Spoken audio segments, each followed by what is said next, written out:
rolls. What are them rolls called? Hi. Egg rolls. Look who's back. Sam's back. Sort of. He's not here, but he's there. Luds is here. On time. Sean will be here. Not on time. Not on time. We're all here. Stars pregame show. Second to last game of 2024 at Chicago starts right now. Get ready, boys.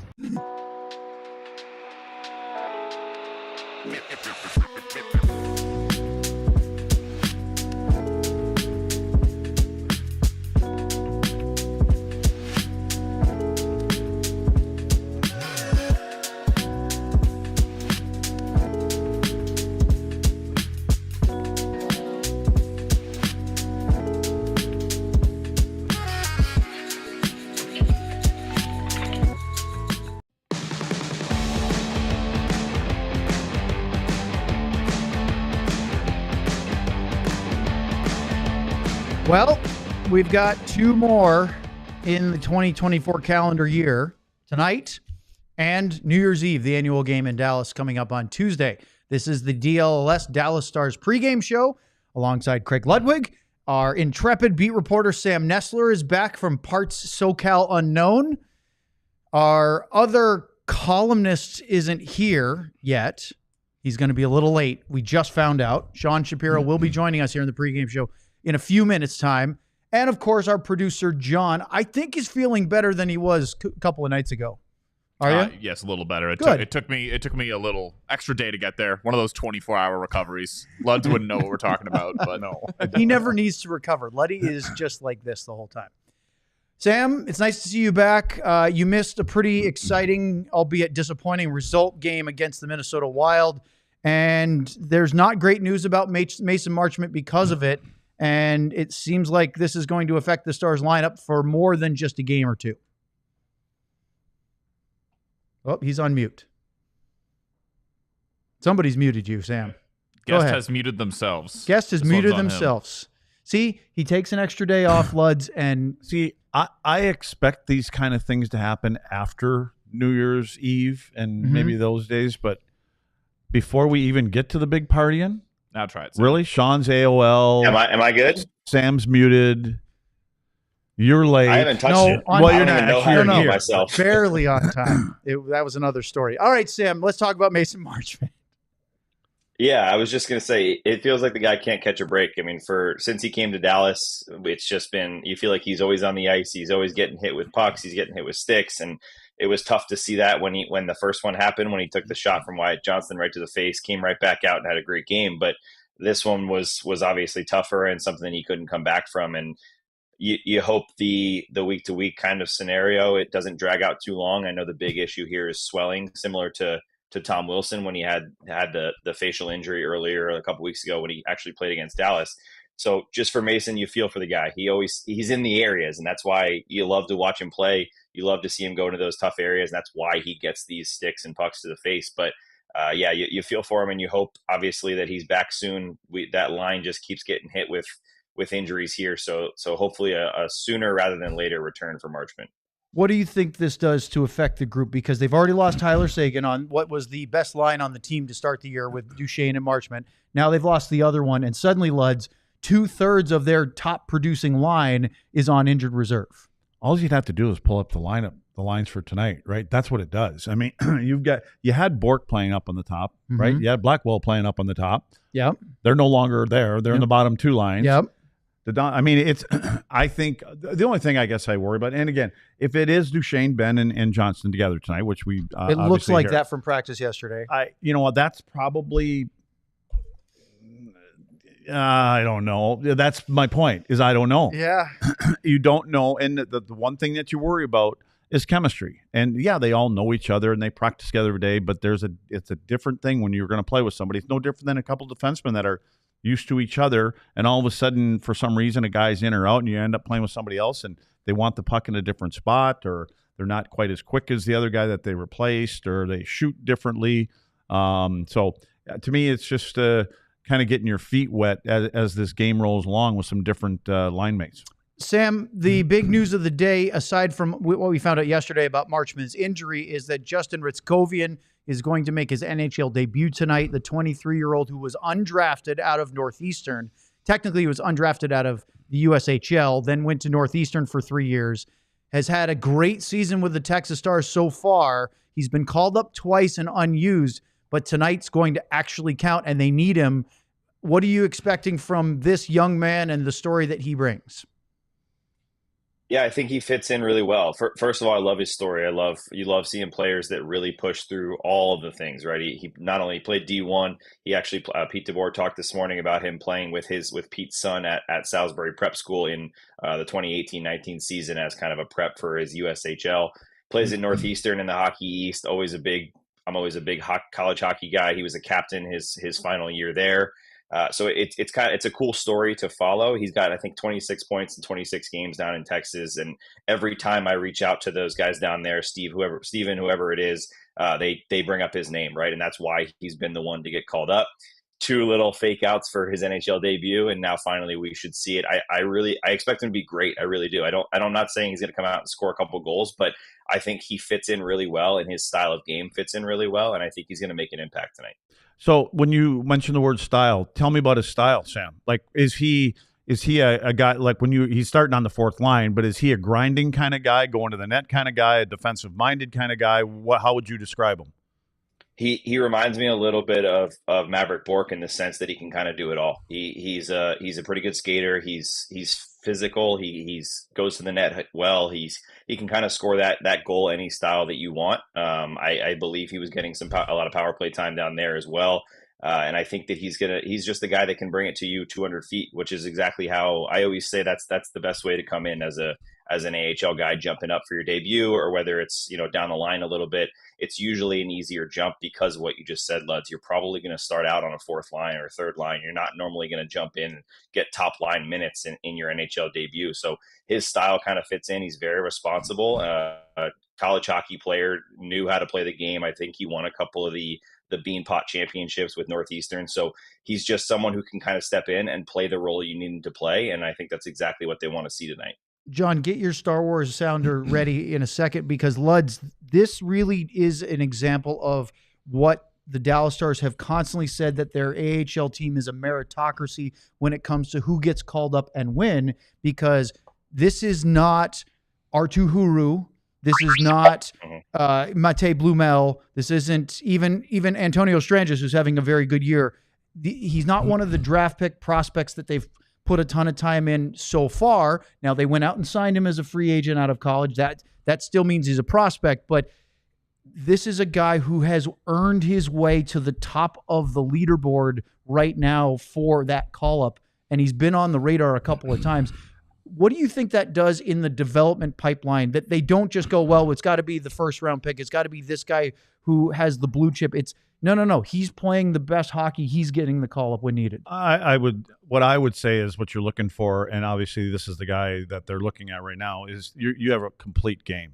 You're not one-dimensional. You're not just an offensive-minded guy. You're not just the guy that's going to be the plumber, a fighter, a banger. I think there's more tools in your box, and I think that's what they like in him, because you know what? I think coaches want, if they're going to put a young player or any player into the lineup, they want to be able to play him on the ice, and you want to be able to trust him. And he fits a certain style, and and if he can add a little offense, that's great. And I think what you want to do is he gets his feet wet, play as close to mistake-free, play well in your own zone, so you're not a liability at that end of the rink. And then you'll probably get a little more rope after that should they need it. Let's take a look at the lines that Luddy was talking about. Here's what we expect to see based on what they did in practice yesterday. And it is a bit different because you have Dodonov back up with Robertson and Hintz. And this line is intriguing to me, Luds. As you said, what's the question of chemistry but Jamie Benn, Matt Duchene, and Wyatt Johnston? Now, it's a bit, even a couple of days ago, Pete said, we don't want to go too top heavy. We want to try to spread it through the lineup. Well, now because of the injuries, especially to Marchment and Sagan, they're kind of forced to do what they have to. I think the bonus for these two guys playing with Matt Duchene, or they know the kind of game that he plays. They understand. I think with Wyatt playing on the right side, Wyatt may be a little bit more like Tyler Sagan, that can kind of read when to come in behind Duchene. Because as you know, we think when he gets across the offensive blue line, he likes to gravitate to the right-hand side of the ice so he can get down, either cut to the net or he pulls up to his back or to his forehand side, and that's where Wyatt or Jamie have to come in a little bit late. The other guy goes to the net or you got a defenseman coming into the zone late too, because Matt Duchene seems to find those lanes and those guys that are in open spots. It's a perfect segue. Speaking of coming into the zone late, please welcome the fourth member of our pregame show. It's our very own Sean Shapiro. Sean, we're dying to know what was so important that kept you from being here at 7. I was going to be on time, but I got in a lengthy conversation with a Stars scout actually here, and it led to until I was texting you guys middle of the conversation. So that is why I am a bit late to the conversation here. So I'm here though. Okay, so we just were talking about the forward lines and Justin Hyrckowian coming in. You had a chance to see him most recently of any of us last Sunday in person in Grand Rapids. What are your thoughts on this young 23-year-old? And he's also I actually just had a good conversation with the Stars scout here about what Hyrckowian's been doing. And from both my viewing of him in person last week in Grand Rapids and talking to some people who have watched him within the Stars organization, the big thing that comes to play is the details. He's a kid who plays with a ton of energy. He plays with a ton of pace, and he gets to the right spots. But the big thing about why he has had success at the AHL level and why he probably, if he has success tonight, which will be interesting to see, is he's got the details down. He understands how to play off each other. He knows when to. We've talked a lot about arrival times and routes and everything like that. He does that better than anyone else on that Texas team. I talked to Texas Stars coach Neil Graham about it last week when I was in Grand Rapids, and Neil was telling me how much Hyrckowian basically he doesn't have to do much coaching with him on things that normally you have to teach up 22, 23-year-old players on at that level. So it's all about being able to play off each other and understanding the spot. And he plays a game that is, to use the hockey person word, the overly cliched scout word, is he plays that honest game, which people like to use when you're talking about a player that can be trusted in all three zones. And that's really, but that is what he does. He plays, he has that spacing down, and then he has that skill.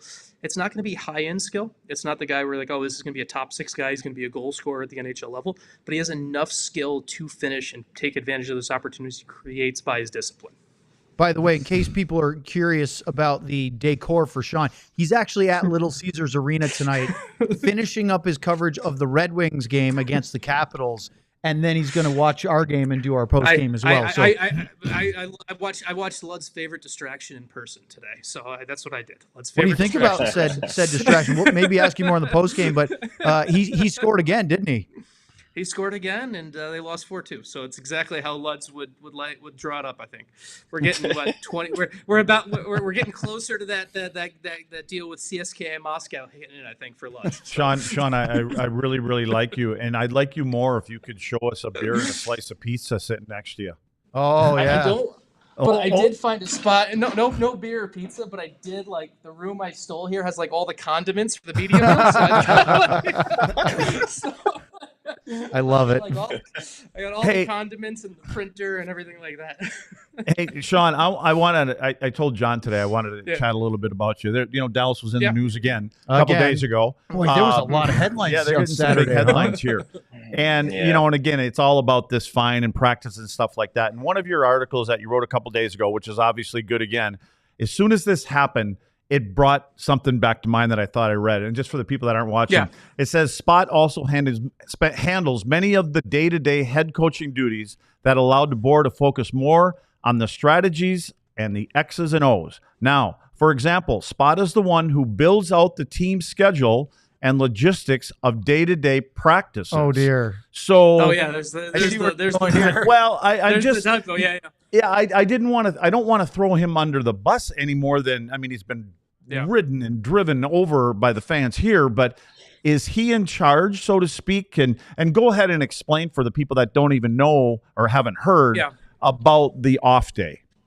Yeah, so the Stars are being fined. I don't think we have the exact number yet, but I've been told it will be in the 6 figures amount for having an optional skate on Boxing Day, on Thursday. And one of the league-wide things is the NHL has a complete off day for the league for the 24th, 25th, and 26th every single year. And you're not allowed to have any team activities at all. Now, one of the things that someone might argue is, oh, well, the Stars had ice available, it's an optional or whatever. We all know when you cover this sport, if you put optional skate on the board, and Luds, you can speak to this, if a young player sees optional skate, they know that for the coaching staff, it's not really optional for them. So that's another reason that the league and the Players Association are going to be coming down on this. And when it comes to the Steve Spott thing, and one of the things that he is very much the logistics manager for Pete DeBoer, whose responsibility it is to know that we can't have a practice that day, that's a great question. It's also something that, at the end of the day, that also does fall quite a bit on the head coach, because, Luds, I don't know if this break was in place when you played, but this break has been in place since I've covered the NHL. It's been pretty widely known since I've covered the league. The Flyers were fined in 2015 for doing something on this, so I can go back at least a dozen years. And then the Maple Leafs were traveling. Yeah, and my point was going back to 2015 was the point of it's not like this is something that's happened in the last couple of years. So it's a pretty big no-no for what the Stars to have something like that. And yeah, it doesn't.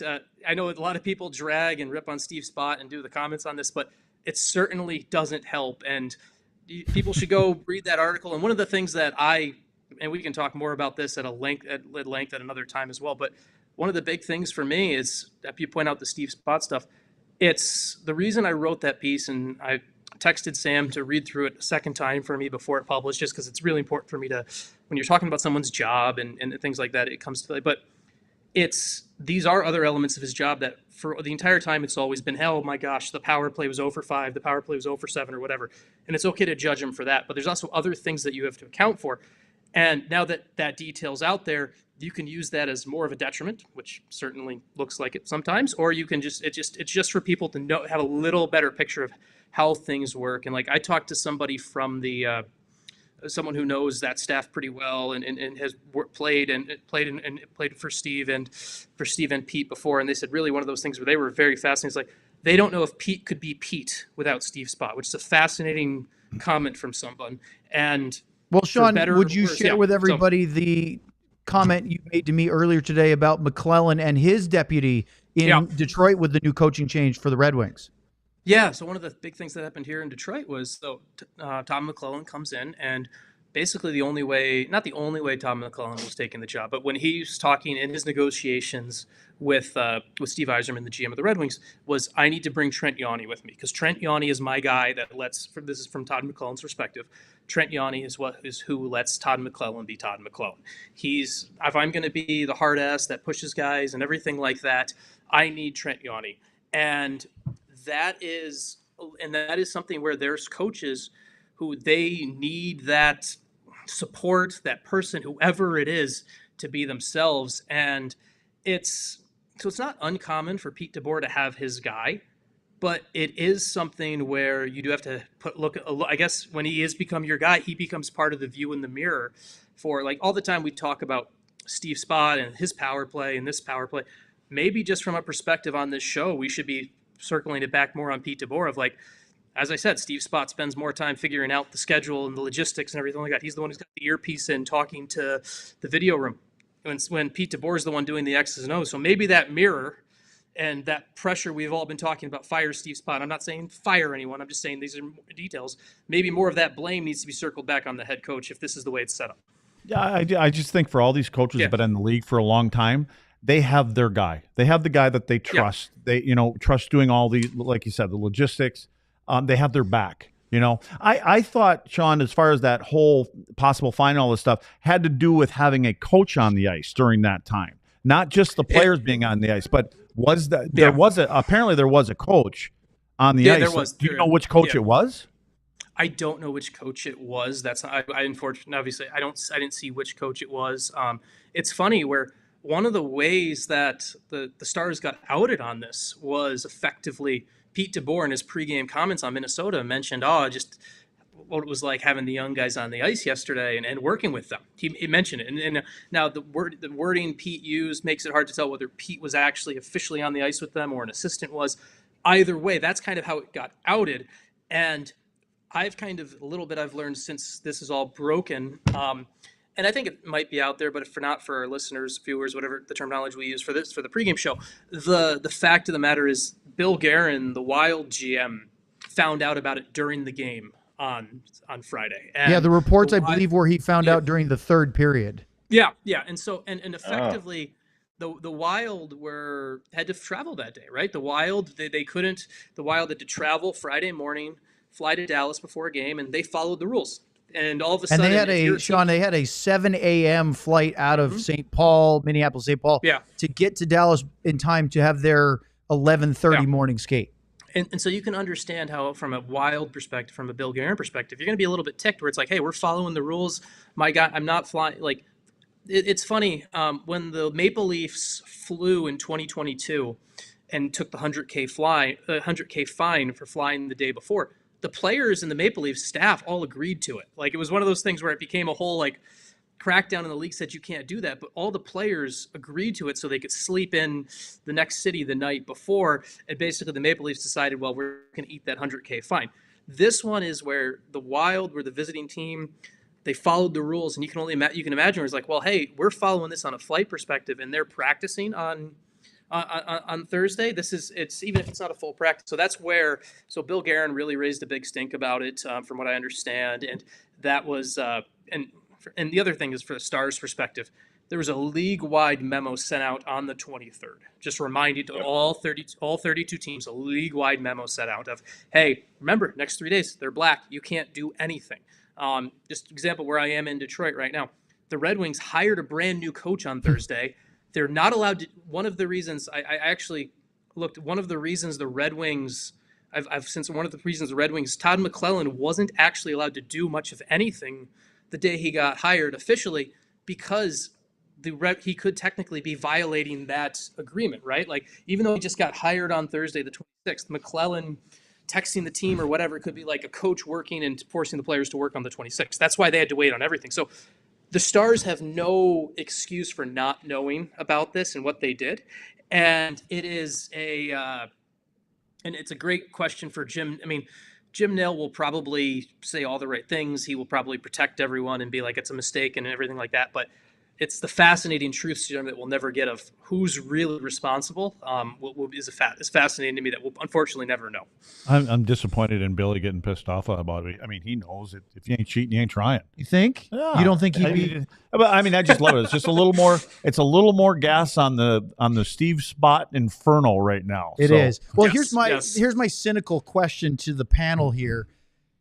If it's true that, and I think Sean put his finger on it, if it wasn't mentioned by Pete DeBoer himself during the Friday morning pregame morning skate availability at the AAC, does anybody find out about this? And if that's the case, are there other teams that are also doing this? Because it's my understanding that if they have the facilities available and players want to use the ice on their own, that's legal. They can't have any sort of organized team activity, even if it's an optional skate. Which if a coach is on the ice, then all of a sudden it becomes organized. Right. And that could have been Elaine went out there and just to skate around with his kid or something like that. It could have been their skills coach. It could have been their skating coach. It could have been all sorts of different things. But I just wonder, this one gets caught. As you said, that's probably not the only one. No. And I just think all these little things like this, and I think it just gets blown out of proportion. But rules are rules, I suppose. I guess we're supposed to try to follow them. Well, I want to pivot briefly here before we can talk more about this in the post-game show if we'd like, because we have a couple different slants on. Depends on how the power play goes tonight. Oh, well, and that's kind of where I was going with that, because we had John, a visitor, or at least the Stars did, in Chicago today, and one who is a frequently named player. Oh, boy. And his name is Joe Pavelski. Look at that. Luddy's got his bell ready. There's the one that goes over the air in case the microphone doesn't pick it up. They're just going to have dueling bells. We're just getting out ahead of it. So I'm just going go to ahead hold and my show that, John, if you would. Everybody's ringing something. So there's Joe with Jim Nill. And these were all released by the Stars on their Twitter feed this morning. And then we had, I believe that's Matt Dumba, and that's Joe's son, Nate, a.k.a. Tuna. That's his nickname. That picture of Joe and Matt Dumba, that shoulder's getting really close to the head right there.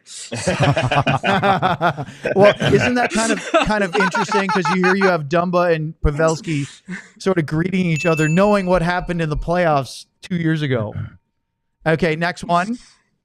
There is the return, or the stepson. Reunion with the stepson. That's Wyatt Johnston, of course. There's Thomas Harley saying hi to Joe during the morning skates. There's the captain. They look so serious here, don't they? For game night, it's game day. It's game day. Well, it is the morning. And then, in case you don't know, those are the stepbrothers. Yeah. That is Nate Pavelski along with Wyatt Johnston, video game buddies for the last couple of years in the Pavelski household, now on the ice. I'll tell you what, I heard a great line from Jake Oettinger. I didn't clip it for everybody, but when he met with the media today, Otter actually said, we asked Joe if he brought his gear because he could say he may be able to help with the power play. He left his gear back in Wisconsin. But yeah, I don't think he's had it on since the day he's retired. He's been fishing and hunting and enjoying retirement.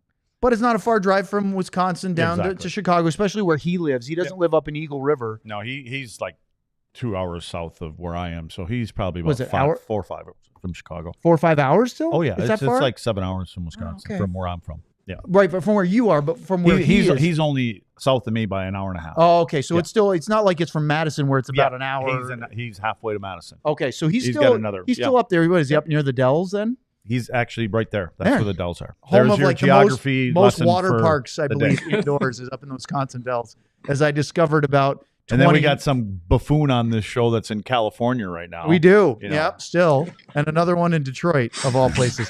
But we had a lot of fun with the Bells, but the Stars power play has continued to struggle. They are 0 for 17 now for the last 4 games.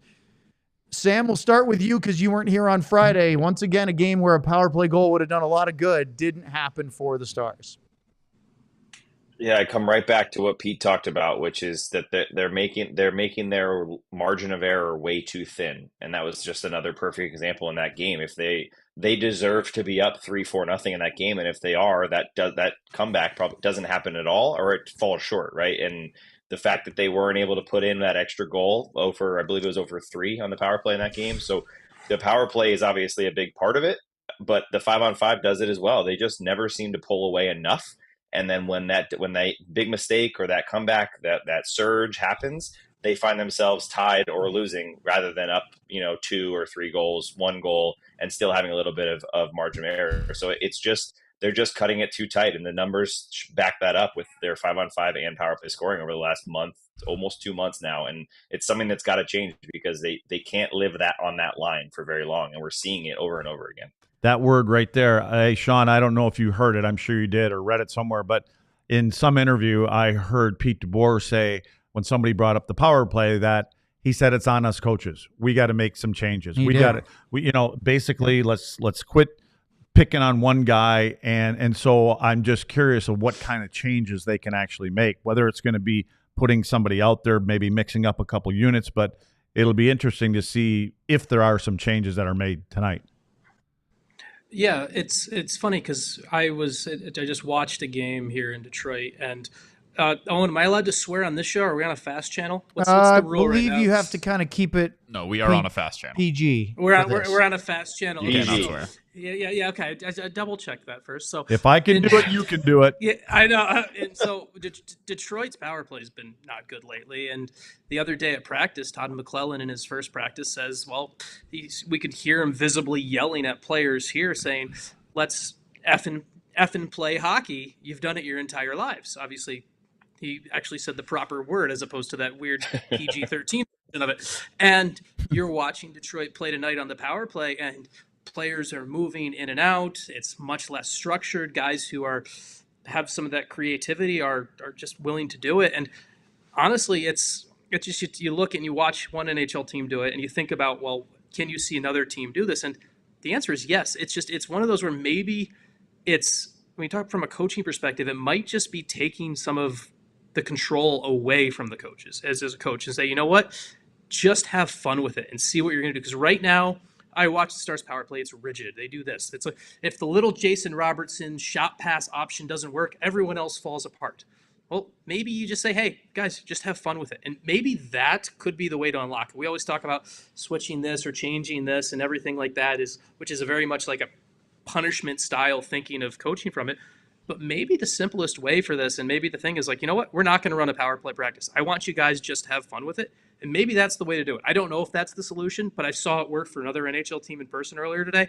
So maybe it's something that the Stars should try to. I'm hoping, because they're missing two big ingredients in Tyler Seguin and now Marchment. So that chemistry is gone. I'm hoping they go out and they just say, let's play a little bit more direct, like almost like we're playing 5-on-5, and let's start gravitating towards the net. We make one or two passes, it's going to the net, and we're going to be in there. We're going to outnumber the four guys, and we're going to outwork the four guys, more importantly, and just get a couple ugly goals, a couple rebound goals. Well, you saw the other night against Minnesota, their penalty kill, which has been sparkling all season, and especially lately, had a keep away in the offensive zone during the Wild 1 power play. I mean, it was humiliating for Minnesota, and they did everything but score shorthanded in that one. It was fantastic. And four guys, as Letty said the other night on the postgame show, outworked five. Quickly here, guys, because we are almost out of time. This is the first meeting since the coaching change that happened December 6th, where Luke Richardson was fired for the Blackhawks after a rather pedestrian 8-16-2 start to the season. But that wasn't the only issue with the coaching staff. And Anders Sorensen is the first Sweden-born coach in NHL history, promoted as interim from Rockford, their AHL team.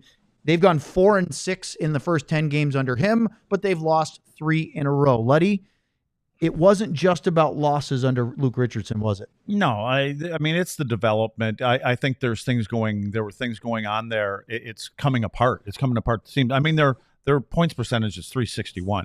So, they're in a hole, and I think when that happens, you start to do things on your own, and you're trying to get done. Whether it's just, I just think that guys can kind of get loose, and a lot of times for me, it's about the leadership in the room to trying to be able to pull your group together. We don't have time to talk more about goaltending, but Sam, I did want to tee you up for your fun little stat you had tonight. Yeah, just something I came across to keep an eye out for. When Dallas outshoots its opponent this season, they are 11-10-1. When they are outshot, they are 9-2-0, which to me kind of shows what Jake Oettinger always talks about. When he gets into a game, gets shots early on and sees more action, he's hot. When he doesn't, he's very beatable, and I think that kind of backs it up. So something to watch for again tonight. Isn't that a detriment against Jake? Seriously, like as a goalie, like you talk about, it is. It's a position where you're supposed to be dialed in and focused. Connor Hellebuck's the Igor Shesterkins of the world. Those goalies, they don't need to. I mean, yes, they face shots, but if you're a goalie that's going to be paid like a top 5 goalie in the world, and that's how Jake's paid, you should be able to deal with the lull. You should be able to stay focused. I mean, that's one of those stats where when you look at the issue with Jake Oettinger, that is one of the issues. That to me is a detriment, because as a goalie, I know it's tough when you don't face a lot of shots. It can be a mental grind, but you're making the millions and millions that he's making to keep that focus. And to me, that's a detriment on Oettinger. Hey Sean, were you at all surprised? I know we're almost out of time, but are you at all surprised they went with Oettinger again tonight instead of Casey DeSmith? Yes. I think it's a mistake. Just honestly, Sam wrote about the fire the Stars are playing with when it comes to the workload for Oettinger. And so we know they like to give Jake Oettinger the big games. We know New Year's Eve is a big day for the Stars. It's a big game. So I can only assume Oettinger is going to play on New Year's Eve. So are we going to wait for him to? It seems like Casey DeSmith only plays against the Utah Hockey Club, and I guess that's we're just going to have to wait for you. We're just going to have to wait for Utah to be on the schedule again. Like that's is coming up at the end of the week. Next week. Yeah. So there. So that's. I can see Jake playing both these games. Yeah. I think they're doing it, and it's not a Vegas. It's not a Tampa. Yeah, and I think they want to get some confidence back in him. So give him this game, and hopefully the team in front of him plays well, and get a win under your belt, and then go into Buffalo, and then start the year off feeling better. Jake's playing New Year's Eve, right? That's what I think. I mean, I think you're looking at two teams, but be careful here. I mean, Buffalo's starting to play a little bit better. I think they've won 3 in a row now. So, just worry about this game tonight. And I think, again, I just think this start is about, regardless of who's in the net. Like, Sean can go in the net tonight, and if they played right, they should win this game. I just think they should. But again, I just think you get a goalie that Next comes out of David this Ayers. feeling a little bit better about himself. All right, John, because we made him up and we got talking too much about the whole practice gate issue, throw the line combinations up real quick. We'll do all four real fast. Again, keep an eye on Hyrckowian in his NHL debut tonight. You look at the defense, no expected changes there. Oettinger starting in goal. And then for Chicago, they continue to move things around because they just have not been able to find any sort of success going forward. But Bedard leads them in scoring. Seth Jones back from injury in the lineup for the Stars. And Arvid Soderblom will get to play against Dallas tonight as the goalie for the Blackhawks. All right, thank you guys. We will talk as our full panel of the postgame show. Maybe even all four of us will be here at the start of the postgame show. We'll find out. Enjoy the game on ESPN tonight. ESPN, not Victory Plus. I believe that they are going to crush these guys tonight. I do believe that. We all silly like the mayor.